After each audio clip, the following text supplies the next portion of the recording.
नमस्कार दोस्तों।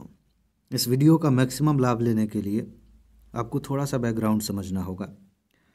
अगर आप चैनल से पहले से जुड़े हैं तो आपको पता होगा कि मैंने यूपी पीसीएस प्रीलिम्स के लिए टॉप 10 टॉपिक्स के नाम से एक सीरीज स्टार्ट की थी।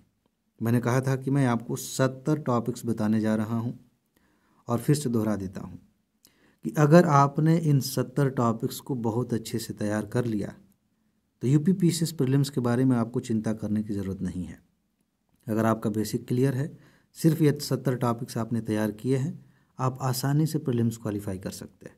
क्योंकि यहीं से बहुत सारे टॉपिक इसमें ऐसे हैं जहां से 4-4, 5-5 प्रश्न पूछे जाते हैं। ऐसा नहीं है कि 70 टॉपिक तो 70 ही प्रश्न आएंगे, यहाँ से 100 से ज़्यादा प्रश्न आते हैं।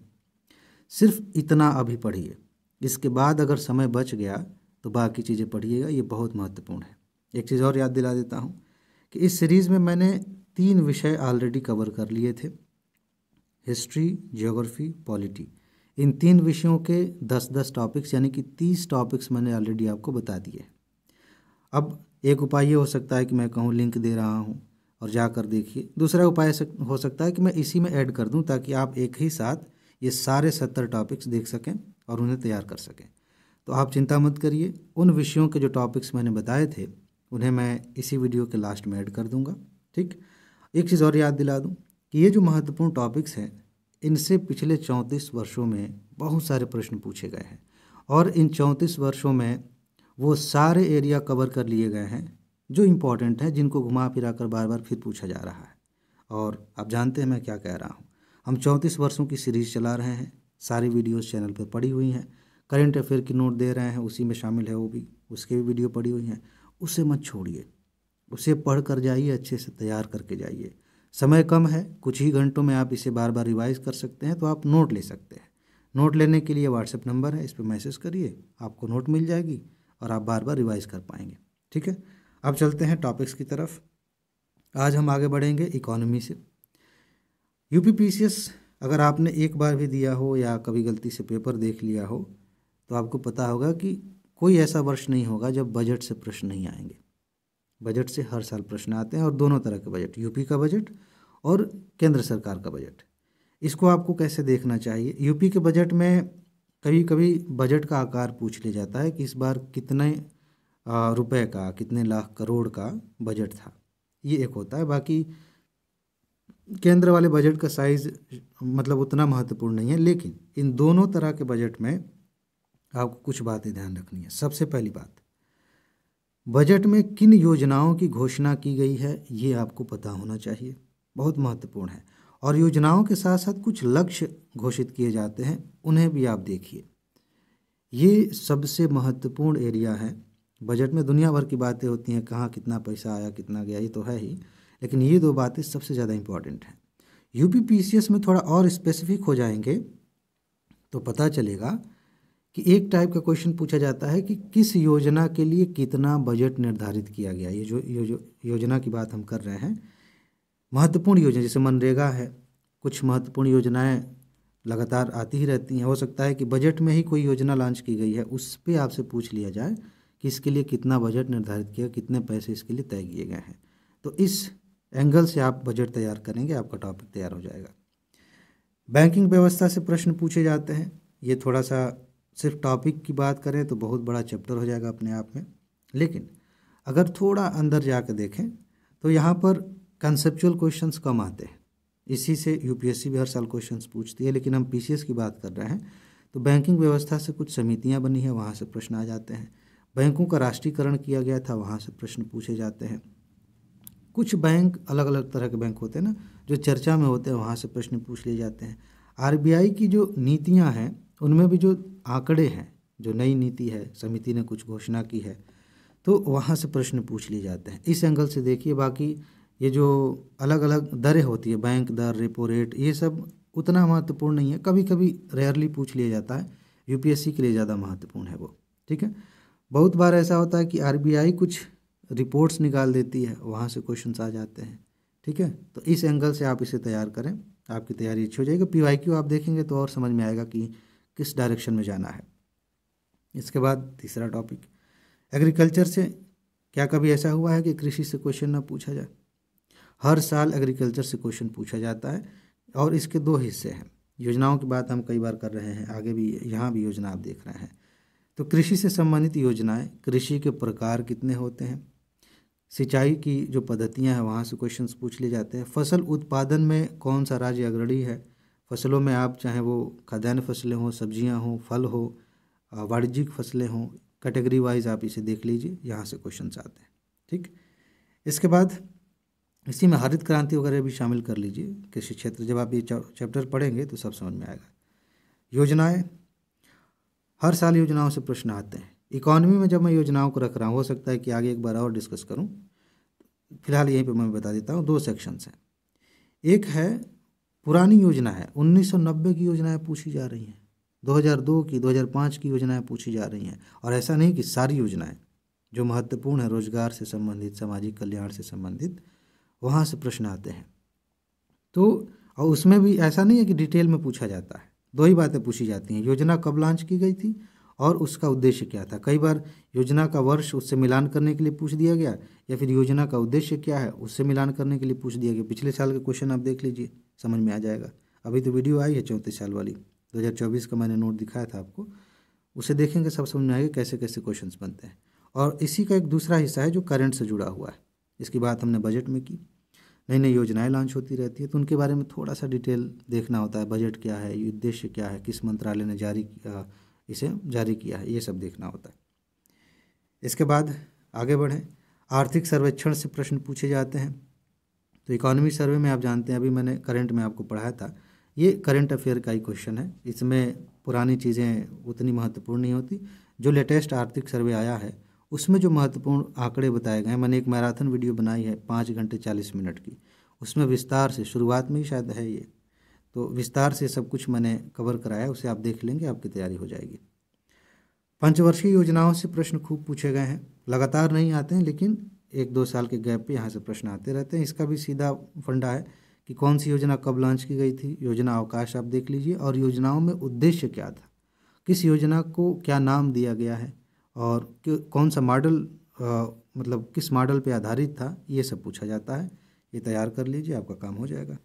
इसके बाद बहुत सारे संगठनों से, जैसे कि WTO से क्वेश्चन पूछ लिया जाए, UNDP से क्वेश्चन पूछ लिया जाए, राष्ट्रीय स्तर पर नीति आयोग से प्रश्न आ जाता है, OBC आयोग से प्रश्न आ जाता है। तो राष्ट्रीय अंतर्राष्ट्रीय जो संगठन है, खासतौर से जो चर्चा में रहे हैं, वहाँ से प्रश्न आते हैं, इसे आप जरूर देखिए। भुगतान संतुलन से क्वेश्चंस पूछे जाते हैं। भुगतान संतुलन आपने पढ़ा होगा, कई बार तो ऐसे ही प्रश्न आ जाते हैं कि भुगतान संतुलन होता क्या है। इसमें 2 खाते होते हैं, चालू खाता, पूंजीगत खाता।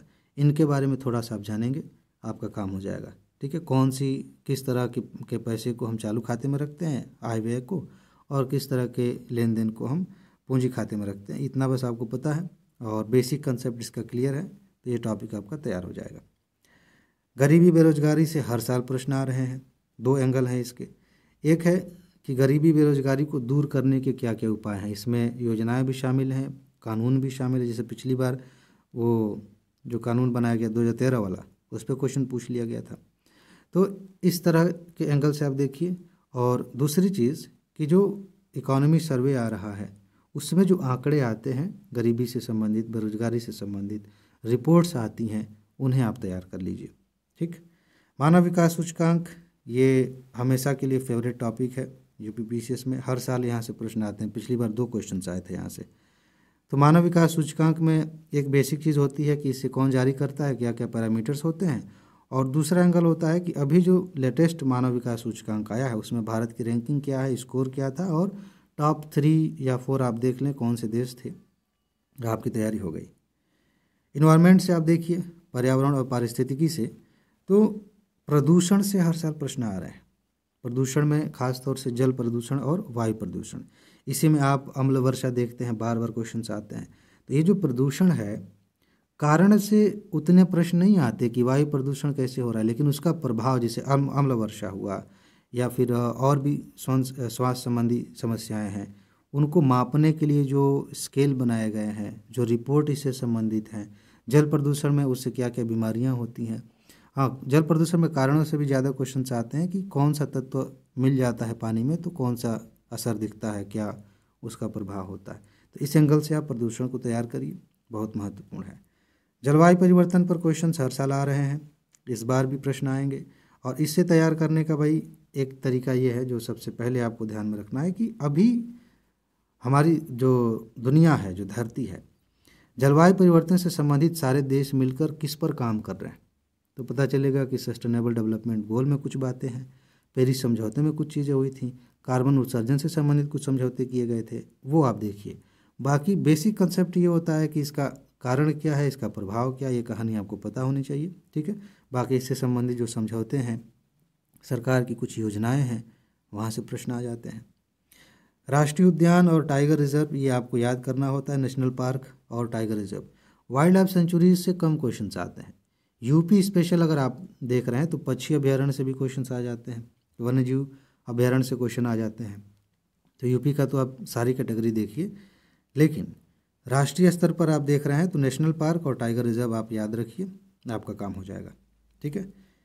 इसके बाद बेसिक अवधारणा, जैसे पिछली बार निकेत के बारे में पूछ लिया गया था कि निकेत क्या होता है, खाद्य जाल के बारे में आपको क्या पता है, या फिर इकोलॉजी की अवधारणा किसने दी थी। इस तरह से क्वेश्चंस, बायोम क्या होता है, जैवमंडल क्या होता है। तो इस तरह की जो अवधारणाएं हैं, ये जो शब्द हैं, इनका मतलब आपको पता हो तो काम आसान हो जाता है, यहाँ से प्रश्न आते हैं, ठीक है। इसी में एक बहुत ही सदाबहार टाइप का क्वेश्चन है कि जब बेसिक अवधारणाएं आप पढ़ते हैं तो ये पता चलता है कि जो जीव हैं एक जगह से दूसरी जगह प्रवास करते हैं, कुछ स्पीसीज होती हैं जो आक्रामक होती हैं, हावी हो जाती हैं। यही पढ़ते पढ़ते लास्ट में जाते हैं तो पता चलता है कि इंसानों ने कितनी अति मचा रखी है। और उसी से एक टॉपिक निकलता है कि जीवों के विलुप्त होने का सबसे प्रमुख कारण क्या है, बार बार पूछा जाता है।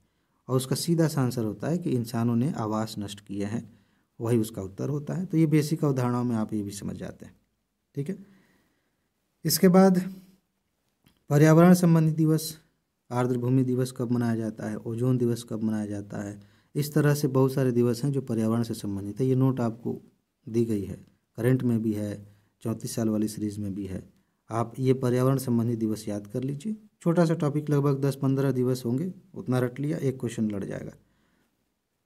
भारत ने कुछ कानून बनाए हैं जैव विविधता को संरक्षित करने के लिए, वन्य जीवों को संरक्षित करने के लिए, वनों को बढ़ावा देने के लिए 3-4 कानून हैं। तो इन्हें आपने तैयार कर लिया तो आपका काम बन जाता है। ये प्रमुख कानूनों से प्रश्न पूछे गए हैं। प्रमुख संस्थान, ये इम्पॉर्टेंट है, पर्यावरण संबंधी हमारे यहाँ शोध संस्थान है, तो उनका मुख्यालय कहाँ पर है, यहाँ से क्वेश्चंस आते हैं। और इसी में कुछ ऐसी संस्थाएं अंतर्राष्ट्रीय जो काम करती हैं पर्यावरण के लिए, उनसे, और राष्ट्रीय स्तर पर भी, वहाँ से क्वेश्चंस आते हैं। ये आपने तैयार कर लिया, आपकी तैयारी अच्छी हो गई। प्रमुख सम्मेलन और समझौते, ये जलवायु परिवर्तन वाले से आप जोड़ कर देख सकते हैं, लेकिन इसमें सिर्फ जलवायु परिवर्तन की बात नहीं है, जीवों के अवैध व्यापार को लेकर समझौते होते हैं, प्रवासी प्रजातियों को लेकर समझौते होते हैं। ये सारे समझौते, सम्मेलन जलवायु परिवर्तन वाला तो है ही, कार्बन उत्सर्जन से संबंधित तो है ही, वो सब आपने इससे जोड़ के भी देख लिया, आपका टॉपिक बहुत अच्छे से तैयार हो जाता है। इसके बाद अगला टॉपिक है आर्द्र भूमियाँ। आर्द्र भूमियों में एक तो आर्द्र भूमि दिवस आप पहले से जान जाएंगे, मैंने बताया आपको, दिवस याद रखिए। इसके अलावा एक लिस्ट अभी मैंने आपको दी है, इसमें पूरा अपडेटेड लिस्ट है, करंट अफेयर में दी है, 92 मेरे ख्याल से, हाँ 92 अभी हो गए हैं, आर्द्र भूमियाँ हो गई हैं, उनकी लिस्ट है। आप उसे तैयार करिए, खासतौर से यूपी की जो है उन्हें तैयार करिए, और यूपी से संबंधित जो सटे हुए राज्य हैं उनका तैयार करिए। यहाँ से प्रश्न पूछ लिए जाते हैं कि आर्द्र भूमि कौन सी आर्द्र भूमि कहाँ है। तो सिर्फ ये नहीं कि अब मैंने कह दिया यूपी से सटा हुआ तो बस उतना ही करके निश्चिंत हो गए, आपको सब याद रख लेना चाहिए। यूपीएससी में भी काम आता है, यूपीएससी में भी, यूपीएससी भी डायरेक्ट यहाँ से सीधे सीधे क्वेश्चन पूछती है, मिलान करने के लिए या फिर वैसे कि ये आर्द्र भूमि कहाँ है। बाकी एक सेकंड, ये 2 बार हो गया क्या, पर्यावरण संबंधी दिवस, एक सेकंड रुकिए तो, हाँ ये 2 बार हो गया, कोई बात नहीं, इसमें आप 9 टॉपिक ही मान के चलिए, क्योंकि पर्यावरण से 5-6 क्वेश्चंस आते हैं और वो सारे उसमें कवर हो जाएंगे, एक तो यही से आ जाएगा, ठीक है। इसके बाद विज्ञान और प्रौद्योगिकी, साइंस एंड टेक्नोलॉजी से, इसमें आप सुरक्षा क्षेत्र भी लेके चलिए, 1-2 प्रश्न वहाँ से भी आते हैं। एक जो ट्रेडिशनल क्वेश्चन आता है पारंपरिक रूप से, कि प्रमुख मात्रक, अलग अलग राशियों की जो मात्रक हैं जो फिजिक्स में आप पढ़ते हैं वहाँ से प्रश्न आते हैं। ये सीधा सीधा रटने वाला टॉपिक है। एक बार आपको लिस्ट मिल जाए, आप रट लें, आपका काम हो जाएगा। इसके अलावा अलग अलग कारक होते हैं रोगों के। वायरस से कौन से रोग फैलते हैं, जीवाणु से कौन से रोग फैलते हैं, फंगी से कौन से रोग फैलते हैं, इस तरह से प्रोटोजोआ से, ऐसे एक लिस्ट आप तैयार कर लें। जो रिवीजन वाली नोट दी गई है उसमें भी है, तो आपका काम हो जाता है। यहाँ से क्वेश्चंस आते हैं, पिछले साल ही क्वेश्चन पूछा गया था यहाँ से। इसके अलावा विटामिन और उनके स्रोत, विटामिन सी वाला तो खूब इतनी बार पूछा गया है कि क्या ही बताएं। तो विटामिन, कौन सा विटामिन किस स्रोत में से पाया जाता है, ये आप याद रखिए। एक लिस्ट मिल जाती है आपकी किताब में, कोई भी जहाँ से भी आप पढ़ते हैं साइंस, ये पक्का मिल जाएगा। ठीक है, ये आपने तैयार कर लिया, आपका काम हो गया। और नई नई जो रक्षा प्रौद्योगिकी आ रही है, मिसाइलें बनाई जा रही हैं, नई पनडुब्बी शामिल की गई है नौसेना में, तो वहाँ से प्रश्न आते हैं। ये करंट अफेयर में ही आप पढ़ेंगे। इसके लिए पुरानी चीज़ों को पढ़ने का, पुराने टॉपिक्स को पढ़ने का कोई फ़ायदा नहीं होगा। नया पढ़िए, जो अभी अभी नई प्रौद्योगिकी आई है उसको। फिजिक्स में प्रकाश वाले चैप्टर से बहुत प्रश्न आते हैं। इसके ख़ास तौर से इसका जो हमारे जीवन पर असर है प्रकाश का, वहाँ से प्रश्न पूछे जाते हैं। तो इसमें मैं आपको ज़्यादा वो नहीं करूँगा, मैं चाहता हूँ कि आप इसको डिटेल में पढ़ें। इस चैप्टर को खूब आराम से डिटेल में पढ़ें और देखें कि इसके एग्जाम्पल्स क्या क्या है। ठीक है, इसी में आप पढ़ेंगे प्रकाश के परावर्तन से संबंधित, लेंस वगैरह के बारे में भी आप पढ़ते हैं इसी से संबंधित। वो गाड़ी के पीछे देखने के लिए कौन सा लेंस लगाया जाता है, आँख वाला जो मामला है, जो कौन सा लेंस लगाया जाता है, कौन सी बीमारी होती है, उसी से जोड़ के वो भी आप पढ़ लेते हैं, प्रकाश वाले चैप्टर से ही देखते हैं। तो ठीक है, तो इसे थोड़ा सा डिटेल में आप पढ़िए। यहाँ से हर साल प्रश्न आते हैं, ये इम्पॉर्टेंट है। कुछ नई नई खोजें होती हैं, नई वैक्सीन आ गई, नई टेक्नोलॉजी आ गई। ये खोज रक्षा प्रौद्योगिकी में भी है, बाकी आम जीवन में भी है। 5G तकनीक के बारे में पूछ लिया जाए, स्टारलिंक के बारे में पूछ लिया जाए, नई नई जो तकनीकें हम अपने जीवन में अपना रहे हैं, वहाँ से प्रश्न आते हैं। ये करंट के आधार पे ही आप तैयार करेंगे। ठीक है, इसके अलावा मापक यंत्र, अलग अलग चीज़ों के मापक यंत्र, पिछली बार भी क्वेश्चन यहाँ से आया था, अक्सर आते हैं। तो किस चीज़ को कैसे मापते हैं, जैसे भूकंप को ही ना मापने के अलग अलग स्केल हैं। ठीक है, ये तो एक बेसिक चीज़ हो गई। लेकिन लवणता कैसे मापी जाती है, वायुदाब कैसे मापा जाता है, वायु की गति कैसे मापी जाती है, खूब क्वेश्चन आते हैं। और क्लाइन वाला क्वेश्चन पिछली बार आया था। ठीक है, इकोक्लाइन और ऐसे ही बहुत सारे शब्द होते हैं। तो इन दोनों को एक साथ करके आप देखें, यहाँ से प्रश्न पूछे जा रहे हैं लगातार। यहाँ इसे पढ़ना थोड़ा सा, किताबों में खोजना थोड़ा सा मुश्किल होता है। PYQ में आपको जगह जगह जहाँ भी पूछा गया मिल जाएगा। वनस्पतियों की विशेषताएं पूछी गई हैं अक्सर, और इसे किसी एक जगह रखना थोड़ा किताब लिखने वाले की भी मुश्किल होता है। जैसे मान लीजिए कभी ऐसे पूछ लिया कि हल्दी क्या है, जड़ है कि तना है, अदरक क्या है, इस तरह से क्वेश्चंस पूछ लिए जाते हैं। बाकी क्लाइमेट से जोड़ के जब पूछा जाता है कि रेगिस्तानी जो वनस्पति है, सदाबहार वनस्पति है, वो तो समझ में आ जाता है। लेकिन थोड़ा सा डिटेल में जाकर जो छोटी झाड़ियाँ हैं उनसे संबंधित क्वेश्चन पूछ लिए जाएँ तो थोड़ा वो कठिन हो जाता है। इसके लिए 34 साल वाली सीरीज़ आप देख सकते हैं, उसकी नोट आप पढ़ ही रहे हैं, ये वहाँ से तैयार हो जाएगा। इसके बाद ऊर्जा के स्रोत और उनके प्रकार बहुत महत्वपूर्ण है आने वाले समय के लिए भी। अभी हम पवन ऊर्जा की बात कर रहे थे करंट अफेयर में।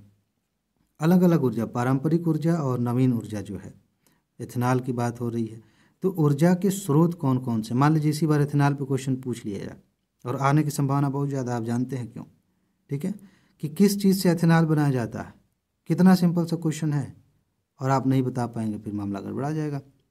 याद रखिएगा, अगर क्वेश्चन आया तो मैं यही इसी का हवाला दूंगा कि मैंने इसको बताया था। मैं यहाँ पे लिख देता हूँ,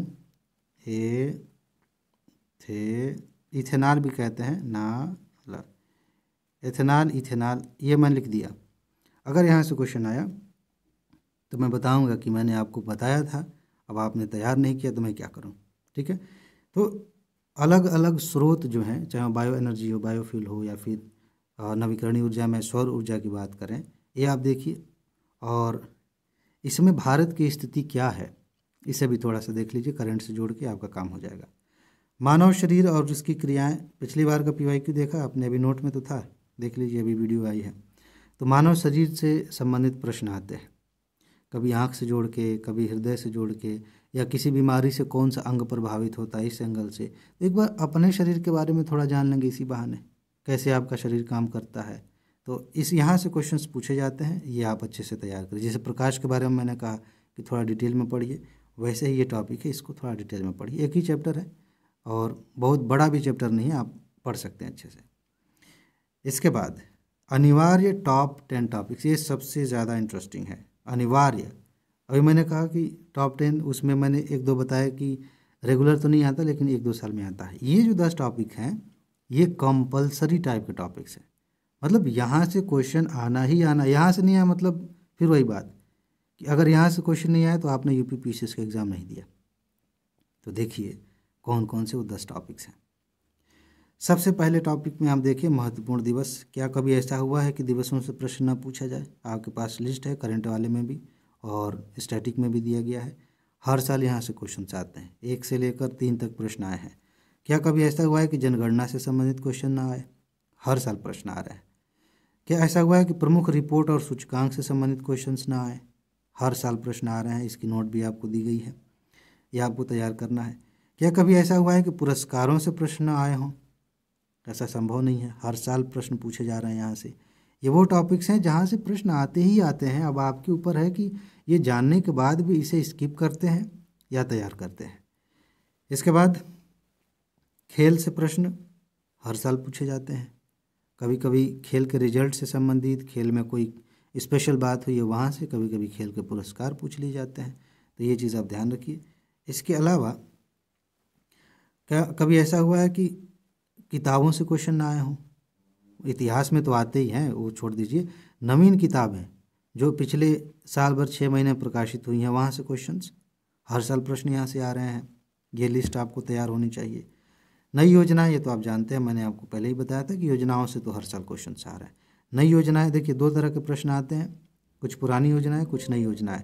तो नई योजनाओं से तो क्वेश्चन आते ही हैं, आप इसे तैयार करें।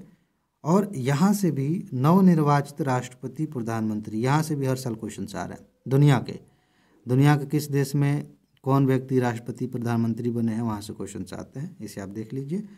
सैन्य अभ्यास और प्रमुख ऑपरेशन, यहाँ से क्वेश्चन कभी सैन्य अभ्यास से आ जाएगा, कभी प्रमुख ऑपरेशन कौन से चलाए गए थे, कभी दोनों से प्रश्न आ जाएंगे, इसलिए मैंने दोनों को साथ में रखा है, ये आप तैयार करें।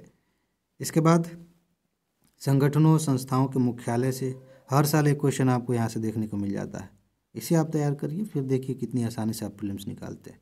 बाकी जो वीडियोस मैंने पहले दिए हैं उनको मैं ऐड कर देता हूँ और उन्हें भी देखिए। बाकी एक बात मैं जो लास्ट में कहता हूँ, हालांकि उस वीडियो में भी लास्ट में कहूँगा, फिर से दोहरा देता हूँ, फ्रेश अपना ख्याल रखिए ये बहुत ज़रूरी है। पढ़ाई चलती रहेगी, नौकरी मिलना या बाद में आपका मन करे तो आप छोड़ दें, वो अलग चीज़ें हैं, लेकिन एक चीज़ जो हमेशा मायने रखेगी वो ये है कि आपने दुनिया भर के लिए, घर परिवार के लिए, पति पत्नी बच्चों के लिए, सबके लिए किया, अपने लिए सिर्फ एक काम नहीं कर पाए तो फिर कोई मतलब नहीं है।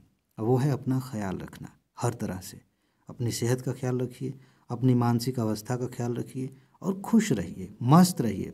असली मज़ा इसी में है, काम का, पढ़ाई का मज़ा इसी में है जब आप अंदर से अच्छा महसूस कर रहे हैं।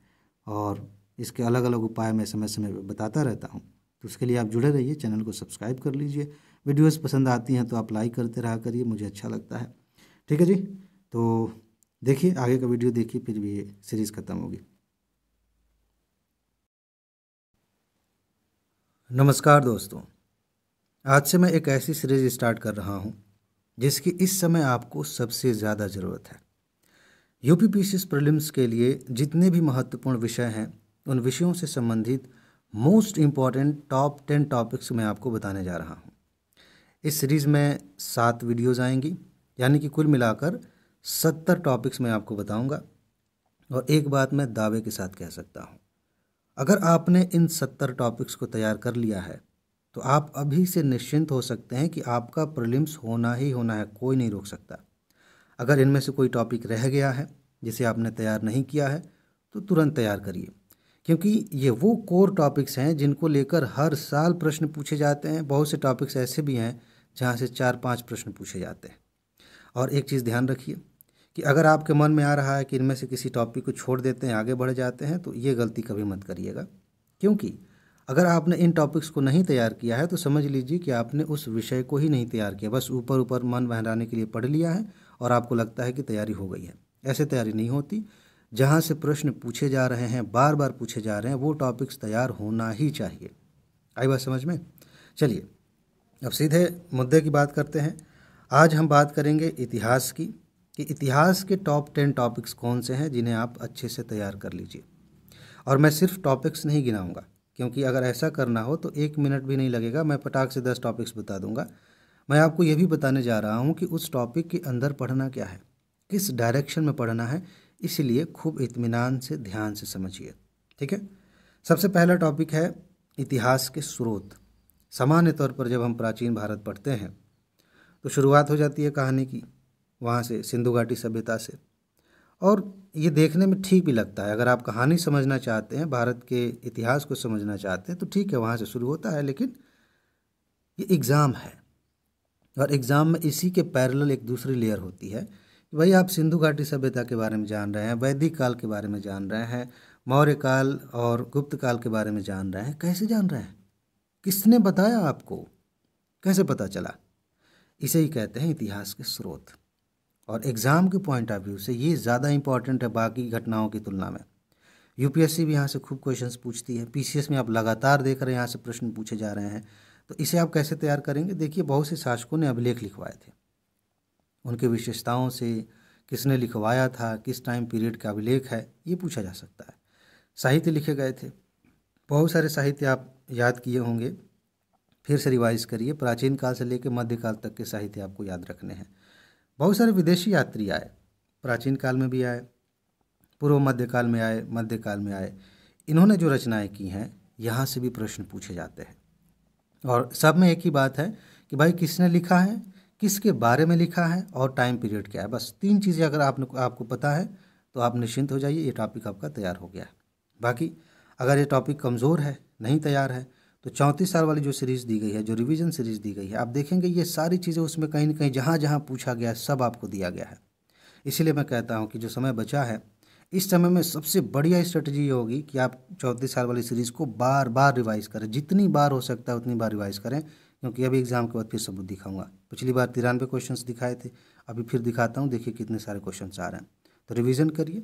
बाकी बातें आपको तो पता ही है कैसे नोट लेनी है, वो मैं लास्ट में बता भी दूंगा। फिलहाल टॉपिक पे फोकस करिए, नहीं तो ये हो जाएगा कि वीडियो बनाने का मकसद प्रमोशन करना था, ऐसा नहीं है। पहले से समझिए, मौर्य काल और गुप्त काल प्राचीन भारत में सबसे ज़्यादा महत्वपूर्ण है यूपी पीसीएस के लिए। और इसमें भी आपको 2-3 चीज़ें ध्यान रखनी है। सबसे पहले लेयर में आप देखेंगे कि प्रमुख शासक कौन से हुए हैं। मौर्य काल में अगर आपने अशोक के बारे में नहीं पढ़ा है तो आपने कुछ नहीं पढ़ा। गुप्त काल के बारे में आप पढ़ रहे हैं तो समुद्रगुप्त और विक्रमादित्य के बारे में, इन 2 शासकों के बारे में नहीं पढ़ा है तो फिर आपने पढ़ाई नहीं की है। ये रही शासकों की बात। इसका मतलब ये नहीं कि बाकी महत्वपूर्ण नहीं है भाई। ये 2 जो टाइम पीरियड है ना, इसमें 2-3 शासक बहुत ज़्यादा इंपॉर्टेंट है, उनको भी देखिए। जो बच गए थोड़ा बहुत 1-2 तथ्य उनके महत्वपूर्ण होते हैं। इसके अलावा जो सबसे ज़्यादा प्रश्न यहाँ से आए हैं उनमें 2 ही कैटेगरीज है। एक तो ये है कि इस काल में भी बहुत सारे विद्वान हुए। आप देखेंगे गुप्त काल में बहुत सारे विद्वान हैं जिन्होंने ऐसी ऐसी चीज़ें दी हैं हमें, जिनका गुणगान आज भी करते हैं, जिनसे आज तक हमने सीखा है। ठीक है। तो जो विद्वान हुए हैं किसके दरबार में थे, उन्होंने क्या लिखा और जो लिखा उसमें क्या था। साथ ही साथ इस दौरान स्थापत्य में भी बहुत बड़ा रोल इन शासकों ने निभाया था।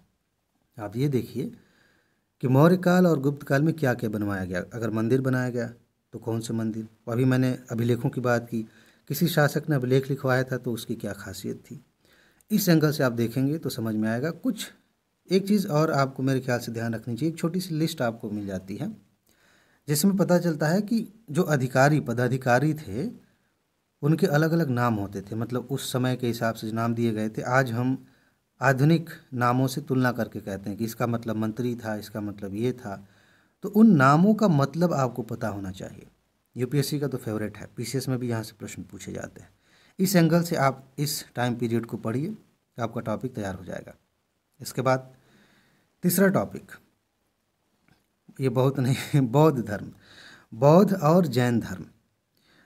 बौद्ध और जैन धर्म से आपको तैयार करना है, क्या तैयार करना है। पीसीएस में थोड़ा अलग तरीके से पूछा जाता है। पीसीएस में बौद्ध धर्म में ये पूछा जाता है कि इनका जो जीवन काल रहा है उससे संबंधित कौन कौन से तथ्य महत्वपूर्ण है। साथ ही साथ इन्होंने जो अपने कंसेप्ट्स दिए वहाँ से, हालांकि यूपीएससी ज़्यादा पूछती लेकिन यहाँ भी पूछा जाता है।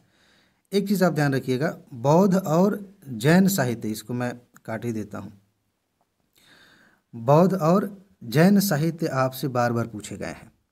उन साहित्यों में कभी कभी थोड़ा सा अंदर जाकर पूछ लिया गया है कि कब ये किसके टाइम पीरियड में लिखे गए थे, उनमें कौन सी बातें कही गई थी। बौद्ध धर्म में जो संगीतियाँ हुई थी, संगीति मतलब बैठक हुई थी, 4 बार बैठक हुई, किसके काल में बैठक हुई थी, क्या डिसीजन लिया गया था, कौन अध्यक्ष थे, ये बौद्ध धर्म के बारे में जो मैंने काट दिया ना, बौद्ध यहाँ लिखा होना चाहिए था, बहुत हो गया ठीक है, तो ये आपको पता होना चाहिए। और जैन धर्म के बारे में भी लगभग इसी एंगल से आपको ये चीज़ पता करनी है। थोड़ा सा पीसेस के लिए इनके जीवन पर आप ध्यान देंगे, जैसे महावीर के जीवन से संबंधित प्रश्न पूछ लिए जाते हैं, भगवान बुद्ध के जीवन से संबंधित प्रश्न पूछ लिए जाते हैं, कुछ संकेत हैं जिनका अर्थ पता होना चाहिए, हाथी का क्या मतलब है, और कुछ शब्द हैं जैसे महाविनिष्क्रमण का क्या अर्थ हुआ। यूपीएससी ने पूछा था दीपक का बुझ जाना, क्या इसका क्या अर्थ हुआ। तो इस तरह के कुछ शब्द हैं जहाँ से प्रश्न पूछे जाते हैं, ये आपको पता होने चाहिए। यूपीएससी की जो टॉप 300 वाली नोट दी गई है उसमें तो बहुत ही अच्छे से मैंने बताया था कि जितने भी सोर्सेज हो सकते हैं सबको ध्यान में रख के मैंने बनाया है वो नोट। और अगर आप साथ में यूपीएससी की तैयारी करते हैं तो लेनी चाहिए, क्योंकि वहाँ से पीसीएस एग्जाम्स में भी डायरेक्ट क्वेश्चंस आते हैं। फिलहाल सल्तनत काल में आपको क्या पढ़ना है, एक ठीक ठाक टाइम पीरियड है, तो ऐसे मैं कह दूं कि सल्तनत काल पढ़ लो तो आप कहेंगे ठीक है आपने तो कह ही दिया, पूरा किताब पढ़ लो पूरी किताब नहीं। सल्तनत काल में सबसे ख़ास चीज़ यहाँ पे आप देखेंगे कि बहुत सारे, चूँकि ये विदेशी आक्रमणकारी थे, अभी आ रहे थे, धीरे धीरे बस रहे थे, तो उनके साथ बहुत सारे लोग आए विद्वान, जिन्होंने इतिहास के बारे में किताबें लिखी, सुल्तानों के बारे में भी, अलग से भी भारत के बारे में किताबें लिखी, उन्हें आप पता करिए। और सबसे इसके बाद दूसरे नंबर पर सबसे खास बात यह है कि इस काल में जो शासक हुए हैं ना, जो अलग अलग वंश हुए हैं, उनकी क्रोनोलॉजी आपको पता होनी चाहिए, कौन शासक कब तक रहा, उसके बाद दूसरे नंबर, तीसरे नंबर। क्योंकि अगर ये पता है, मज़ेदार चीज़ ये है कि कई बार आपसे डायरेक्ट नहीं पूछा जाएगा कि कौन शासक कब था, लेकिन ये ज़रूर पूछ लिया जाता है कि किसी के काल में कोई काम हुआ, जैसे कुतुबुद्दीन ऐबक के शासनकाल में कुछ हुआ, यूपीपीसीएस में पूछा गया था।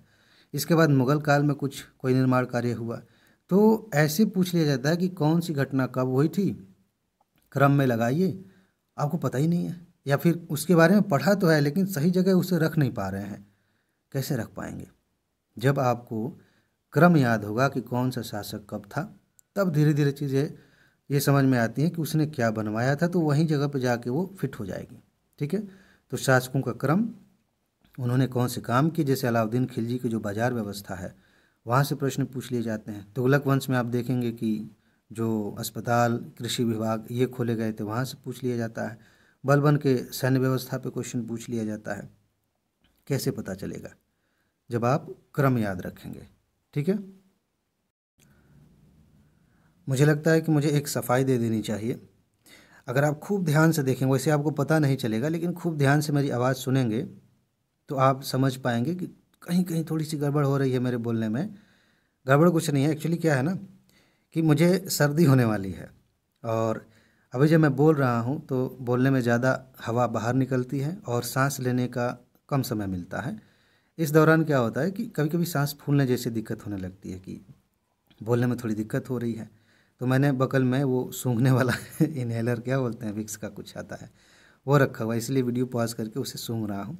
अभी सर्दी होने वाली है, तो अभी तो हुई नहीं, आवाज़ मेरी ठीक ही है, बस बीच में हो सकता है फिर मैं पॉज करूँ तो समझ जाइएगा। देखिए अभी ऐसी दिक्कत हुई, समझ जाइएगा कि सांस लेने में थोड़ी प्रॉब्लम हो रही है। खैर, मुग़ल काल, मुग़ल काल में भी सेम पैटर्न आप रिपीट करेंगे। सबसे पहले नंबर पे आप देखिए कि कौन सा शासक कब रहा, बाबर से शुरू करते हुए, बीच में शेर शाह सूरी के बारे में भी आपको पता होना चाहिए, बहुत इंपॉर्टेंट है, क्योंकि शेर शाह की बहुत सारी व्यवस्थाएं अकबर ने अपनाई थी। वो जो फ्यूज़न है, वो जो टाइम पीरियड है ट्रांजिशन का, उस बीच बहुत सारी चीज़ें कॉमन हैं। टोडरमल के बारे में आप पढ़ेंगे, पता चलेगा कि ये कॉमन व्यक्ति है। और इस दौरान दूसरे नंबर पर जो खास बात है कि यहाँ पदाधिकारी बहुत ज़्यादा हो जाएंगे, फारसी में नाम है उनके, तुर्की में, और उनका हिंदी मतलब आपको समझना है, तो आपको एक लिस्ट, ऐसे पूरी लिस्ट बना लेनी है। वैसे किताबों में, नोट्स में सब मिलता है कि ये सैन्य अधिकारी था, वज़ीर का मतलब ये था, और इसी तरह से उनका अर्थ भी दिया हुआ है। ये बहुत इंपॉर्टेंट है, यहाँ से प्रश्न पूछे जाते हैं। दूसरे नंबर पे आपने कर लिया, तीसरे नंबर पे आपने साहित्य याद कर लिया, और चौथे नंबर पर इन्होंने कुछ स्थापत्य में योगदान दिया, काफ़ी योगदान दिया है, उसे आप पढ़िए कि किसने क्या बनवाया था। सिंपली बचपन से आप ताजमहल पढ़ते आ रहे हैं, लाल किला पढ़ते आ रहे हैं, लेकिन प्रश्न यहाँ से कम आते हैं, इसीलिए आप बाकी स्थापत्य पर भी ध्यान दीजिए। हालांकि ये भी जो मैंने नाम गिना ये भी इम्पॉर्टेंट है। इसके बाद जो अगला टॉपिक है, जो यूपी पीसीएस का सबसे फेवरेट टॉपिक है, यहाँ से प्रश्न नहीं आ रहा है मतलब आप किसी और परीक्षा में बैठ गए हैं। घटनाओं का कालक्रम, और कायदे से देखा जाए तो अब मैं धीरे धीरे आधुनिक काल में आ गया हूँ। मध्यकाल में मैंने आपको याद दिलाया, पूर्व मध्यकाल में ही बताया कि कालक्रम पूछा जाता है, लेकिन कई बार ये अलग अलग तरीके से होता है। जैसे मान लीजिए कि स्थापत्य बनाया गया है, 2.5 दिन का झोपड़ा कहीं पे लिख दिया, ताजमहल कहीं पे लिख दिया, लाल किला कहीं लिख दिया, और बुलंद दरवाज़ा, ऐसे सीरीज़ में दे दिया और पूछ लिया बताइए इनको क्रम में लगाइए। ये तो घटनाओं के आधार पर, जो चीज़ें बनाई गई हैं उनके आधार पर हो गया, लेकिन कुछ चीज़ें घटनाएँ ही होती हैं, इसलिए मैंने लिखा घटनाओं का कालक्रम। जैसे मान लीजिए कि चंपारण सत्याग्रह हुआ, भगत सिंह को फांसी हुई थी, और उसके बाद से भारत छोड़ो आंदोलन हुआ। ऐसे कुछ घटनाएं हैं जिनका कालक्रम आपसे पूछा जाता है। जो 34 साल वाली नोट है वो 3 पार्ट में आपको पता है। उसमें जो 26 साल वाली एक नोट है जो सबसे बड़ी है, उसमें लास्ट में, इतिहास के लास्ट में पूरी लिस्ट दी गई है, और ज़्यादा नहीं है, लगभग 20-25 घटनाएँ हैं, वहीं से बार बार वहीं से क्वेश्चन आ रहे हैं। वो 25 लगभग हैं। उन घटनाओं को आप रट लीजिए, क्योंकि हर घटना तो आप याद कर नहीं सकते, हर घटना का डेट याद नहीं कर सकते, तो आप पहचान सकते हैं पिछले 34 सालों में जितनी घटनाएं बार बार पूछी गई हैं, जो क्रम में लगाने के लिए आपसे पूछा जा रहा है, वो सब वहाँ पे दे दिया गया है। 5 मिनट लगेगा, 5 मिनट नहीं, मैंने थोड़ा ज़्यादा कर दिया। आराम से रटने बैठेंगे, आधे घंटे आप लगा के रट लीजिए, दिमाग में बिठा लीजिए, क्योंकि इन घटनाओं को विस्तार से अलग अलग जगहों पर आपने पढ़ा ही है, बस अलग से एक लिस्ट बना के उसे रटना है, तो उसे रट लीजिए। उसके बाद से रिवाइज़ करने में 1 मिनट भी नहीं लगेगा, वहाँ से आप पढ़ लीजिए। इसके बाद मेरे ख्याल से आपको ज़्यादा नहीं पढ़ना। ये घटना, ये वाला टॉपिक बस वही का है, एक बार आपने पढ़ लिया, याद कर लिया, बात बन गई। इसके बाद मॉडर्न हिस्ट्री में प्रमुख आंदोलन और पत्रिकाएं लिखी गई, मतलब ये बेसिकली कहें तो 3 टॉपिक्स हो जाएंगे, लेकिन ये इसी से संबंधित है। बहुत सारे आंदोलन हुए, आप जानते हैं। बेसिकली आधुनिक भारत में अंग्रेज़ों के आने के बाद जब उन्होंने कब्जा कर लिया ठीक ठाक, उसके बाद से आंदोलन ही आंदोलन है, वही इतिहास है हमारा। तो बहुत सारे आंदोलन हुए, उदारवादी आंदोलन हुए, क्रांतिकारी आंदोलन हुए, आदिवासियों के आंदोलन हुए, किसानों के आंदोलन हुए। इन आंदोलनों को आप पढ़ते हैं, लेकिन इसी दौरान पत्रिकाएं छापी गई, बहुत सारे लोगों ने पत्रिकाएं निकाली, समाचार पत्र निकाले, पुस्तकें लिखी गई, इसकी भी लिस्ट आपको दी गई है। खासतौर से टॉप 300 में बहुत ही ज़्यादा सिस्टमेटिक तरीके से दी गई है यूपीएससी वाली नोट में, ठीक है। इन्हें आप पढ़ लीजिए। अगर कभी मन करे कि यार छोड़ दें क्या इसको, तो एक बार यूपी पीसीएस का पेपर देख लीजिए, फिर आपका दिमाग कहेगा नहीं भाई इसको नहीं छोड़ना। यहाँ से प्रश्न हर साल आ रहे हैं, 1-2 प्रश्न आ ही रहे हैं, क्यों छोड़ेंगे आप। एग्ज़ाम क्वालिफाई करना, अब इससे कम कोई क्या बताएगा भाई। पूरे इतिहास में मैं कह रहा हूँ 10 टॉपिक तो पढ़िए, अब इसमें भी छोड़ने का मन करने लगे तो समझ जाइए कि कहीं ना कहीं दिक्कत है, नहीं छोड़ना है, पढ़ना है इसे। इसी के साथ इन्हीं आंदोलनों से संबंधित आप जानते हैं कि बहुत सारे संगठन बनाए गए थे। पिछले साल का पेपर देख लीजिए, उसके पिछले साल का देखिए, उसके पिछले साल का देखिए, पिछले 34 साल का देखिए, लगातार कभी कभी गैप हुआ है, लेकिन लगातार यहाँ से प्रश्न आए हैं, प्रमुख संगठनों से प्रश्न आए हैं। और इनमें भी 2 तरह के संगठन हैं। जैसे कांग्रेस से निकल के बहुत सारे संगठन बनाए गए, कांग्रेस से पहले बहुत सारे उदारवादी संगठन बनाए गए, इनका एक अपना है। क्रांतिकारी संगठन बनाए गए बंगाल में, पंजाब में, दिल्ली में, यहाँ से प्रश्न पूछ लिए जाते हैं। ये सारे आपको लिस्ट बना के आप तैयार कर सकते हैं अलग अलग। मेरे ख्याल से सबसे बढ़िया ये रहता है, क्योंकि पूरा पढ़ेंगे तो आपको पूरा मॉडर्न हिस्ट्री पढ़ना है। आपने एक चार्ट जैसा बनाया, संगठन का नाम, कब गठन हुआ, कौन कौन लोग उसमें शामिल थे, और उद्देश्य अगर आप चाहें लिखना तो लिख लीजिए, नहीं छोड़ दीजिए, उद्देश्य आपको पता है पहले से। ऐसे आपने बना लिया, ये चार्ट बन गया। ऐसे स्मार्ट नोट ऐसे ही होती है, पूरी कहानी नहीं लिखना होता। तो ये आपने तैयार कर लिया। इसके बाद अगला टॉपिक है सुधार आंदोलन। अभी हम जो आंदोलन बात कर रहे थे वो आज़ादी के लिए था, लेकिन बहुत सारे आंदोलन ऐसे भी तो हुए थे जो समाज में सुधार के लिए, जाति व्यवस्था के खिलाफ, महिलाओं के शोषण के खिलाफ, नरबली के खिलाफ, इन कुरीतियों के खिलाफ बहुत सारे आंदोलन हुए। शिक्षा को बढ़ावा देने के लिए आंदोलन हुए, उनकी भी लिस्ट आपको दी गई है, आप उन्हें तैयार करिए। उसमें भी सेम चीज़ है, क्या करना है वो तो मैंने आपको दिया ही है, लेकिन आप खुद से तैयार करना चाहते हैं तो कौन सा आंदोलन हुआ, किस वर्ष आंदोलन हुआ, किस व्यक्ति ने आंदोलन को लीड किया। बाकी ये गेस करना आसान हो जाता है कि किस चीज़ से संबंधित है। आप चाहें तो एक कॉलम और जोड़ सकते हैं, 1-2 शब्द लिख लीजिए कि महिला उत्थान से संबंधित है, ये बहुविवाह के खिलाफ है, और इस तरह से आप कुछ कुछ बातें लिख सकते हैं। आपका नोट तैयार हो गया, ठीक है। इसके बाद अगला टॉपिक है जो आपको तैयार करना है, गवर्नर जनरल और वायसराय। यहाँ से भी प्रश्न पूछे जाता है, एक तो क्रोनोलॉजी वाला कि कौन सा वायसराय कब था, और उसी से संबंधित कुछ घटनाओं को पूछ लिया जाएगा। इसके अलावा हाँ, तो मैं क्या कह रहा था कि ये जो गवर्नर जनरल है, सबसे पहली चीज़ ये कि आप सीरियल नंबर में याद कर लीजिए, वहाँ से भी क्वेश्चंस आ जाते हैं। उनके कार्यकाल में जो घटनाएं हुई वहाँ से प्रश्न पूछ लिए जाते हैं। ये 2 बातें आपको पता हो गई, बस टॉपिक कंप्लीट हो गया, इसमें ज़्यादा कुछ नहीं देखना। ये व्हाट्सएप नंबर है और ये अगले वीडियो का टाइटल होगा, या यूँ कहें कि अगला वीडियो जो है उसमें हम भूगोल की बात करेंगे। भूगोल से संबंधित 10 टॉपिक्स हम डिस्कस करेंगे। फ़िलहाल आपका काम ये है कि इस नंबर पर आप मैसेज करिए, जल्दी से नोट लीजिए और जितना जल्दी हो सके उतना रिवाइज़ करिए। अगर आप यूपीएससी की तैयारी कर रहे हैं साथ में, टॉप 300 नोट आप ले रहे हैं, तो आपके लिए ज़्यादा फ़ायदा हो सकता है, क्योंकि वहाँ पर देखिए 34 साल में तो ये सारी चीज़ें दी ही गई हैं। अगर ऐसा नहीं है कि आप सिर्फ 34 साल का नोट लेंगे, यूपीपीसीएस की तैयारी कर रहे हैं तो कोई नुकसान हो जाएगा। मैं ये कह रहा हूँ कि अगर दोनों की तैयारी करते हैं तो दोनों नोट आपके लिए बहुत फ़ायदेमंद होगी, उसमें थोड़ा और सिस्टमेटिक है। बाकी ये सारी चीज़ें आपको यहाँ भी मिल जाएंगी। अंतर बस ये है कि जैसे मान लीजिए गवर्नर जनरल का है, तो गवर्नर जनरल वाला रिवीजन में आपको मिल जाएगा, लिस्ट वाली मिल जाएगी, लेकिन 34 साल वाले में जहाँ जहाँ से पूछा गया है वहाँ वहाँ इनको रखा गया है, क्योंकि हमने ईयर वाइज तैयार किया, आपको पता है। तो ठीक है, आज बस इतना ही है। जाइए नोट लीजिए, बार बार रिवाइज करिए, और जिन टॉपिक्स को मैंने बताया है, जो टॉपिक कमज़ोर है उस पर ज़्यादा ध्यान दीजिए। आपके पास जो भी किताब है उसे खोलिए, देखिए, नोट है तो उसमें देखिए और तैयार कर लीजिए, इनके बिना काम नहीं चलेगा। तो आज बस इतना ही है। अपना ख्याल रखिए, खुश रहिए, मस्त रहिए, मुस्कुराते रहिए, जल्दी से सफल होइए और ज़िंदगी को एंजॉय कीजिए। आगे मिलते हैं। नमस्कार। नमस्कार दोस्तों, चलिए सीरीज़ को आगे बढ़ाते हैं। अब जानते हैं कि इस सीरीज़ में हम यूपीपीसीएस के लिए हर विषय से टॉप 10 मोस्ट इम्पॉर्टेंट टॉपिक्स देख रहे हैं, जहां से प्रश्न पूछे जाते हैं। अगर आपने इन टॉपिक्स को नहीं तैयार किया है तो उस विषय को पढ़ने का कोई मतलब नहीं है।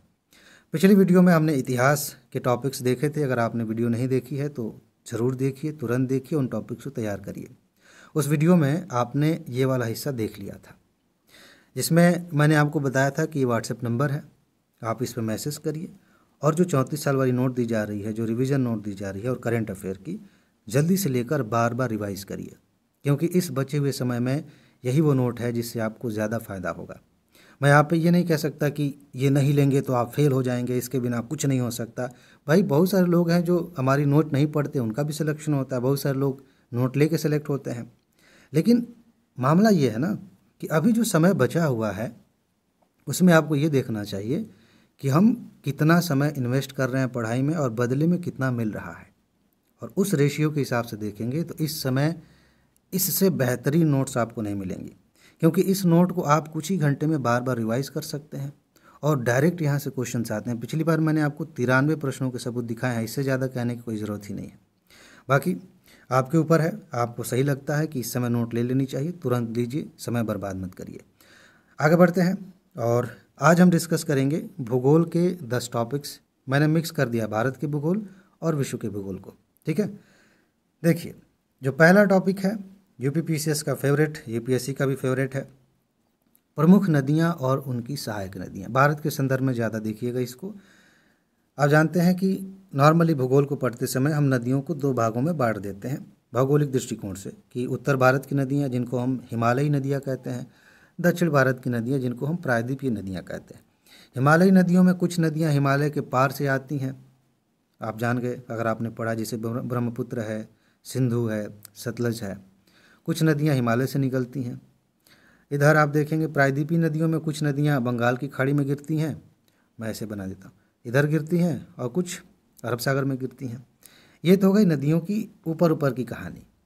असली बात यह है कि इनमें से जो भी प्रमुख नदियाँ हैं उनकी सहायक नदियों से प्रश्न पूछे जा रहे हैं।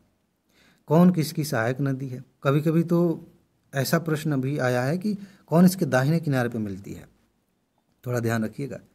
तो इनमें ज़्यादा कुछ नहीं करना, ऊपर की कहानी मैंने बता ही दी है, बार बार नदियों वाला चैप्टर मैंने आपको पढ़ाया है, सब कुछ पता है। सीधे टू द पॉइंट आप जाइए और सॉरी गले में खराश है, नदियों का एक लिस्ट बनाइए, उनकी सहायक नदियों का लिस्ट बनाइए और याद कर लीजिए, रट लीजिए। कहानी आपको पता है, ज़्यादा नहीं सोचना उस पर, सीधा सीधा ऐसे ही तथ्य पूछा जा रहा है यहाँ से।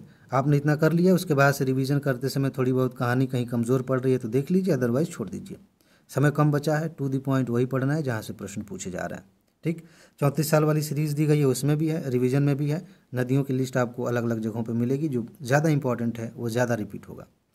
फिलहाल प्रमुख झीलें बहुत महत्वपूर्ण हैं, खासतौर से भारत की झीलें, इसमें आप विश्व की भी झीलें शामिल कर सकते हैं। यूरोप में बहुत सारी झीलें हैं, अमेरिका में झीलें हैं, लेकिन वो फेमस है, उनके बारे में थोड़ा बहुत आपको पता है, बस याद रख लेना है। बाकी भारत की झीलें, इसमें कुछ प्राकृतिक झीलें हैं, कुछ कृत्रिम झीलें हैं, ध्यान रखिएगा, प्राकृतिक कुछ कृत्रिम। इनमें भी कुछ आप कहीं लवणीय झीलें हैं जिनमें नमक की मात्रा है, समुद्री खारे पानी जैसा उनका स्वाद है। कुछ मीठे पानी की झीलें हैं जो जिनमें नमक नहीं है, मतलब सादा पानी आप कह सकते हैं। तो इस तरह की मीठे पानी की झीलें और खारे पानी की झीलें, इस तरह से भी प्रश्न पूछे जा रहे हैं। तो आपको 2 लेयर में तैयारी करनी है झीलों की। सबसे पहले आप लिस्ट बना लीजिए कि कौन सी झील किस राज्य में है, ठीक है। विश्व के लेवल पे जाएंगे तो कौन सी झील किस देश में है। इसके बाद से भारत में वापस आइए तो कौन कौन सी झीलें मीठे पानी की हैं, कौन कौन सी झीलें खारे पानी की हैं, आपका काम हो गया। भूगोल में नदियों और झीलों को मिला के ये बहुत महत्वपूर्ण है। इन दोनों में एक चीज़ कॉमन है, कई बार ऐसा हुआ है ना कि बहुत सी झीलें नदियों पर बांध बनाने की वजह से बनी हैं। कमाल देखिए, ये दोनों मिल गए एक साथ। नदी आप पढ़ रहे थे, उस पर बांध बना दिया, झील बन गई। तो ऐसे भी प्रश्न पूछे जाते हैं कि कौन सी झील किस डैम की वजह से बनी है। तो इसी में बीच में एक पुल का काम करेगा ये पुल डैम, ठीक है, इन दोनों टॉपिक्स को जोड़ने का। तो आप जो प्रमुख बांध हैं उन्हें भी तैयार कर लीजिए। इसके बाद तीसरा जो टॉपिक है, बहुत ही पढ़ने में बहुत ही टेढ़ा लगता है, मन नहीं करता, लेकिन क्या करेंगे, याद तो करना पड़ेगा। प्रश्न तो हर साल यहाँ से आ रहे हैं। प्रमुख अयस्क खनिज और संबंधित क्षेत्र, यहाँ कामा होना चाहिए। कौन सा अयस्क कहाँ पाया जाता है, कौन सा खनिज कहाँ पाया जाता है, किस क्षेत्र में पाया जाता है, किस राज्य में पाया जाता है। जैसे मान लीजिए खेतड़ी के बारे में पूछ लिया, सिंह भूम के बारे में पूछ लिए, तो जगह हो गई। लेकिन झारखंड पूछ ले, राजस्थान पूछ ले, ये राज्य हो गए। आंध्र प्रदेश पूछ ले, ये राज्य हो गए। तो इसमें भी आपको अलग, देखिए कई बार ऐसा होता है ना कि हमें टॉपिक पता होता है, लेकिन किस लेवल पे तैयार करना है, किस रास्ते से आगे बढ़ना है, ये हमें नहीं पता होता, और इसकी वजह से दिक्कत होती है। बहुत हो सकता है कि इनमें से ज़्यादातर टॉपिक्स आपको पता है, लेकिन आपने आज तक क्यों नहीं तैयार किया, क्योंकि आपको क्लैरिटी नहीं थी कि तैयार करना किधर है। देखिए, इसे आप कितने लेयर में तैयार करेंगे। सबसे पहले आप ये देखिए कि प्रमुख खनिज क्षेत्र कौन कौन से हैं, खासतौर से राज्यों की बात कर लीजिए, किस राज्य में है। जैसे अभ्रक की बात कर लें, हीरा कहाँ पाया जाता है, कोयला कहाँ पाया जाता है। तो इसमें आप टॉप 3 राज्य आप देख लीजिए, ठीक, ये बात हो गई। इसमें भी दूसरा लेयर ये है कि जो खनिज है, जैसे मान लीजिए कि कोयला है, तो कोयले का खनन कहाँ कहाँ हो रहा है, जो प्रमुख क्षेत्र हैं वो आप याद करिए। कई बार ऐसे नहीं पूछा जाता है कि ये कोयला का क्षेत्र कहाँ है, कई बार उस क्षेत्र को ही पूछ लिया जाता है कि ये चर्चा में रहता है, बताइए किस राज्य में है, ऐसे भी पूछे जाते हैं। तो ये 2-3 लेयर्स हैं जिनके आधार पर आप इस टॉपिक को तैयार कर लेंगे। ज़्यादा दिमाग नहीं लगाना है, याद करने वाला है। यूपीपीसीएस में आप जानते हैं ज़्यादातर क्वेश्चंस जो आपको फैक्चुअल कंसेप्चुअल दिखते हैं वो भी फैक्चुअल होते हैं, उसमें भी तथ्य ही छुपा होता है। 70% से ज़्यादा तो फैक्ट पूछे जा रहे हैं, तो ये याद कर लीजिए। प्रमुख पर्वत और दर्रे, इसमें थोड़ा वर्ल्ड लेवल पर जाइए, जैसे एंडीज़ है, पेरिनीज़ है, रॉकी है, इनके बारे में थोड़ा सा पता कर लीजिए कि किन देशों तक ये फैले हुए हैं। भारत में वापस आइए।